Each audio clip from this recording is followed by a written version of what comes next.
باب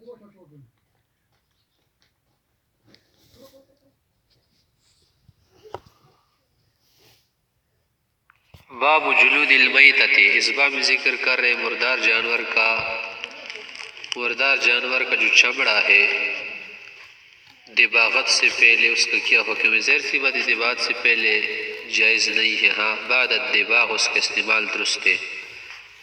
امام مالک صاحب نے جو حرمت کی بات کی ہے نا کہ مردار جانور کا جو چمڑا ہے وہ پاک نہیں ہوتا، مطلب ہے کہ قبل الدباغت پاک نہیں ہوتا، بعد الدباغ استعمال درست ہے۔ دباغت کا کیا مطلب ہے؟ کیا تطریبی دباغت کرے، مٹی وغیرہ میں ڈال کے تشویشی کرے۔ تشویش کا کیا معنی ہے؟ سورج کی روشنی میں رکھ کے نا اس سے چمڑی کے اندر جو رسومات چکناٹ وغیرہ مواد ہے نا وہ کیا ہو جائیں گے، خشک ہو جائیں گے۔ یا کیا کر لے، ابال دے پانی میں یا کسی اور چیز میں، کیا کر دے ابال دے اچھی طرح سے۔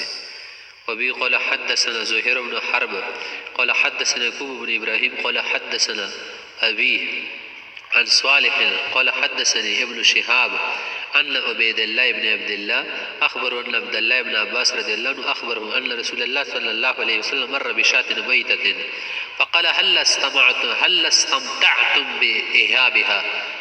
ان لوگوں سے کہا کہ جو بکری مر گئی تم اس کو گھسیٹ رہے در پھینکنے جا رہے ہو، اس کی چمڑی سے تو پیدا کیوں نہیں اٹھاتے؟ قول کا کہ نہ میت تو مردار ہو گئی ہے۔ قول فرمائے کہ نہ حرم اکلها یا حرم اکلها، اس کا گوشت کھانا حرام ہے، چمڑی سے تو پیدا اٹھا سکتے ہو۔ وبی قال حدثنا خطاب بن عثمان قال حدثنا محمد بن حمیر۔ یہ لفظ کیا ہے؟ حمیر بھی پڑھ سکتے نا، ہا پر کیا کر لے پیش پڑھ لے حمیر تصغیر کے ساتھ نا، اور یہ بھی کر سکتے نا کہ میم پر کیا کر دے زیر پڑھ لے اور کیا کرے میم کو ساکن کرے اور یا پر فتحہ پڑھے حمیر۔ عن ثابت بن عجلان قال سمعت سعید بن جبیر سمعت ابن عباس رضی اللہ عنہ یقول مر النبی صلی اللہ علیہ وسلم بعنز میتۃ، ایک بکری مر گئی تھی، اس کے پاس سے آپ علیہ الصلوۃ والسلام گزرے۔ فقال ما علی اہلہین، یہ بکری جن کی مر گئی ان کا کیا ہوا؟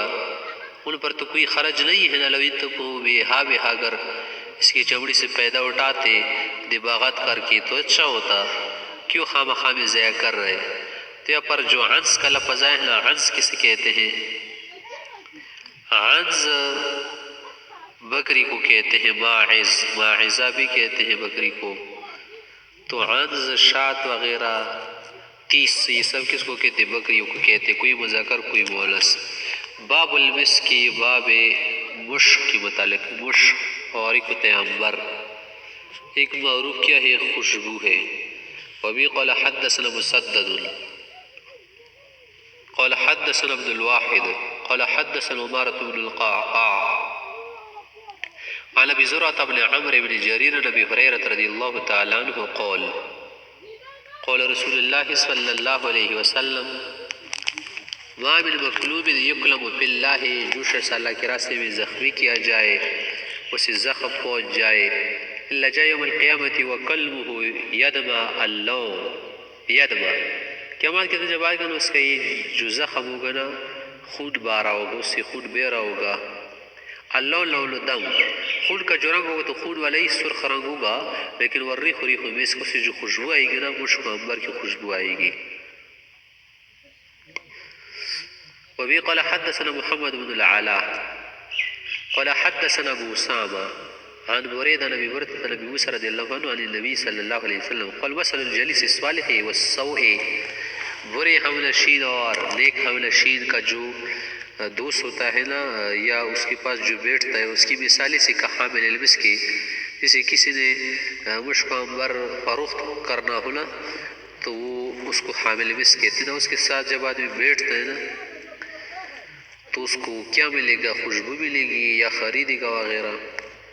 ولا پہ خلکیر، یا جو دھوکنے والا ہوتا ہے اس میں پھونکتا ہے، فحامل المسک، جو مشک عنبر والا ہوتا ہے میخزیہ کیا تو کچھ لگا دے گا تمہارے لے دے گا تو خفا دے گا، وہی من تبتاع منہ، یا تم خریدو گے، وہی من تجد منہ ریحا طیبہ، انہیں خوشبو تو پاؤ گی ونا پہ خلقیر اور جو دھوکنے والا ہوتے ہیں میخرج کسیابہ کہ تو آپ کی کپڑے جلا دی گا وما تجد منہ ریحا خبیثا اس سے تمہیں بدبو پہنچ جائے گی تکلیف پہنچ جائے گی. اور یہاں پر دیکھیے امام بخاری سے باب المسک قائم کیا نا کہ باب المسک تو پر حدیث میں کیا ہے والریح ریح مسک ترجمۃ الباب ہے. اور ریح کے حدیث میں کیا ہے کحامل المسک فحامل المسک اما ان تجد منہ ریحا طیبہ وغیرہ. یہ الفاظ ترجمۃ الباب کے لیے. باب الارنب یہ باب خرگوش کے متعلق. ارنب کسے کہتے ہیں؟ خرگوش کو کہتے ہیں، معروف جانور ہے تو اس کو کیا کہتے ہیں؟ ارنب کہتے ہیں. ارنب کا جو لفظ ہے اس میں جنس سے مذکر مؤنث دونوں کے لیے بولا جاتا ہے. وبه قال حدثنا ابو الوليد قال حدثنا شعبة عن هشام بن زيد عن انس قال انس کہتے ہیں انفجنا ارنبا ونحن بمر زہران. مر زہران ایک جگہ ہے مکے سے ایک مرحلے پر واقع ہے. ہم وہاں جا رہے تھے تو ایک خرگوش دیکھا، ہم نے اسے کیا کر دیا؟ بھگانا شروع کر دیا. پیچھے لگ گئے نا تو بھاگ رہا تھا. انفاج کا کیا معنی؟ کسی چیز کو ابار دینا. تحیش کو کہتے ہیں، ہیجان میں آنا. مقصد ہے کہ بھاگنے لگا بس. فسعى القوم لوگ اس کے پیچھے لگ گئے بھاگتے بھاگتے تو وہ تیز بھاگتے ہیں نا. فلغموا تک گئے. فاخذتها میں نے اسے پکڑ لیا. بعد میں فجئت بها الى ابي طلحہ ابو طلحہ کے پاس میں نے لایا. یہ اس کی کیا تھے؟ انس صاحب کے اس کی ماں کی خاوند تھے. فذبح اس نے ذبح کے فباس بورقیها وقال بفخذیها الى النبی صلی اللہ علیہ وسلم. پھر اس نے پیغمبر صلی اللہ کے پاس ران یا جو سرین والا حصہ ہوتا ہے پچھلا وہ پلسلام کے پاس بھیجا. فقبلها پلسلام نے ہدیہ کو قبول کیا. وکانا نہ کانے الگ بات ہے نا. پیغمبر صلی اللہ نے اگر اسے نہیں کیا تو بعض علماء نے اس کی وجہ یہ بھی بیان کی ہے نا کہ اس کو ماہواری ہوتی ہے، خون بہتا ہے، حیض آتا ہے. باب الضب یہ باب ضب کے متعلق.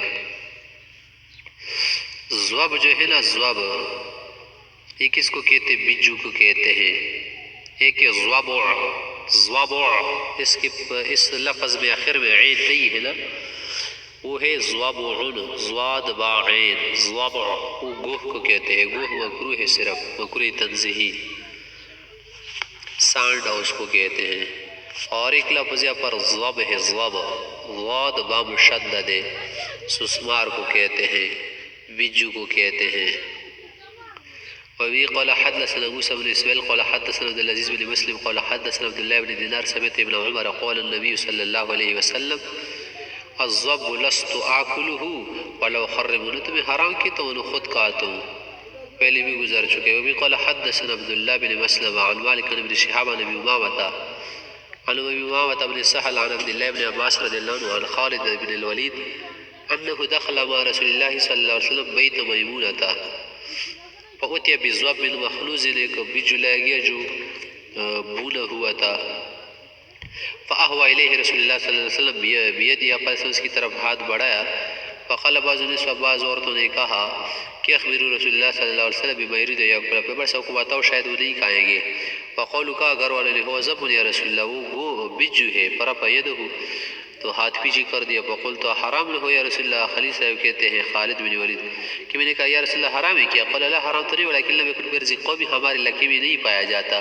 وجدنا عابه مجھے اچھا نہیں لگتا، کراہت آتی گن آتی. قال خالد فشررته میں نے کھینچ کر کھایا. فاکلته رسول اللہ صلی اللہ علیہ وسلم ينظر فلسلام مجھے دیکھ رہے تھے گورنا. مقصد کیا کہ جائز تھا. فلسلام نے میری طرف دیکھا. باب اذا وقعت الفارة في السمن. اس باب میں کہہ رہے گی کے اندر اگر چوہا وغیرہ گر جائے. فی السمن الجامد جو گی کیا ہو گاڑا گی ہو، پگھلا ہوا نہ ہو. والضائب اسی طرح سے پگھلا ہوا جو گی ہوتا ہے نا بینے والا. بعض بیتے ہیں بعض گی اور بعض جب کیا ہوتے ہیں گاڑا بن جائے نا جس سردی موسم میں آج کل ہے تو پھر وہ کیا ہوتا ہے گاڑا ہوتا ہے. تو اگر گاڑی کی بھی چوہا گر جائے نا آسان بات ہے. چوہا گرا دو اور چوہے کے ہر گر جو گھی لگا ہو نا اس کو کیا کر دو گرا دو پھینک دو. اور اگر کیا ہو گھی پگھلا ہوا ہو بہرا ہو تو پھر اس صورت میں پورا گھی جو ہے گرانا پڑے گا. مثلا ٹین ہے نا, اگر ٹین کے اندر برتن کے اندر چوہا گر جائے اور مثلا 2-3 کلو کیا ہو گھی ہو تو اس گھی کا گرا دینا ضروری ہے, کیونکہ ابلا ہوا گھی جو ہے نا اس کے اندر ذرات یا گندگی نجاست سرایت کر جاتی, اور جو گاڑا ہوا ہو نہ اس کے اندر سرایت نہیں کرتی نجاست. ہائی بھی کر سکتے ہیں کہ 3 مرتبہ اس گھی کو کیا کر دے, پانی میں ابال دے دینا. ابال کے بعد جب پانی ختم ہو جائے نا 3 مرتبہ, مثلا 3 کلو گھی ہے نا, 3 مرتبہ 3 کلو پانی میں ڈال کے خشک کرا دے پانی 3 مرتبہ کر کے, تو 9 کلو پانی ختم ہو جائے گا نا. تو اس طرح سے پاک ہو سکتے. وبی قال حدثنا الحمیدی قال حدثنا سفیان قال حدثنا الزهري قال اخبرني عبيد الله بن عبد الله بن عتبة انه سمع ابن عباس رضي الله عنه يحدث عن ميمونة أن بارة وقعت في سمن فماتت, فسئل النبي صلى الله عليه وسلم عنها فقال القوها وما حولها وكلوه بقيا کی کھاؤ. اس وقت کی بات ہے جب کیا ہو گاڑا ہو. قيل لسفيان فإن معمر يحدث عن الزهري عن سعيد بن المسيب عن أبي هريرة قال ما سمعت الزهري يقول إلا عن عبد الله عن ابن عباس عن ميمونة عن النبي صلى الله عليه وسلم ولقد سمعت منه مرارا, کئی مرتبہ میں نے یہ حدیث سنی ہے. وبي قال حدثنا عبدان عبد الله بن عثمان المروزي قال اخبرنا عبد الله بن مبارك عن يونس بن يزيد عن الزهري عن الدابة تموت في الزيت والسمن. کوئی بھی دابا ہونا مثلا چوہا ہو یا چوہے کی طرح مثلا گرگٹ یا کوئی اور چیز زہریلا نہ ہو, زہریلا ہونا تو الگ بات ہے نا کہ اس سے آدمی مر بھی سکتے, تو زہر کا ہونا الگ بات ہے, نجس ہونا الگ بات ہے. والسمن وهو جامد وغیر جامد الفار وغیرها, اس کے اندر چوہا گر جائے کوئی اور جانور. قال بلغنا یہ بات ابھی پہنچ چکی ہے. بلغنا نون متکلم اس کے لیے کیا ہے, مقبول ہے, کہ ان رسول اللہ صلی اللہ علیہ وسلم امر بفأرة ماتت في السمن فامر بما قرب منها فطرح, کہ چوہا گرا دے اور جو قریب گھی لگا ہونا وہ گرا دے. ثم اکل باقیہ کی کھایا جائے گا. حدیث عبید اللہ بن عبد اللہ. وبه قال حدثنا عبد العزيز بن عبد الله قال حدثنا مالك بن ابن شهاب بن عبد الله بن عبد الله عن ابن عباس عن ميمونة قالت سئل رسول الله صلى الله عليه وسلم عن فارة سقطت في سمن فقال القوها وما حولها وكلوه باقیہ کیا کرو, باقیہ کی کھاؤ.